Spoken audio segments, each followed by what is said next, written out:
سعودی ولی عہد محمد بن سلمان کی برطانوی وزیر اعظم رشید سونک سے ملاقات ہوئی ہے، جس میں اسرائیل غزہ کشیدگی کے متعلق بات چیت کی گئی۔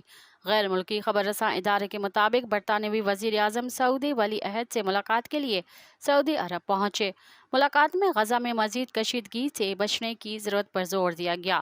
دوران ملاقات برطانوی وزیر اعظم رشید سونک کا کہنا تھا کہ سعودی عرب خطے میں استحکام کے لیے اپنا کردار ادا کرے۔ ملاقات میں دونوں رہنماؤں کا غزہ میں پانی، خوراک اور ادویات کی فراہمی کے لیے رسائی پر اتفاق کیا گیا۔ خیال رہے کہ اس سے پہلے برطانوی وزیر اعظم رشید سونک نے اسرائیلی ہم منصب نیتن یاہو سے بھی ملاقات کی۔ اس دوران انہوں نے کہا کہ برطانیہ مشکل وقت میں اسرائیل کے ساتھ کھڑا رہے گا۔ مجھے یہاں آپ کے ساتھ موجود ہونے پر فخر ہے۔ مزید خبرن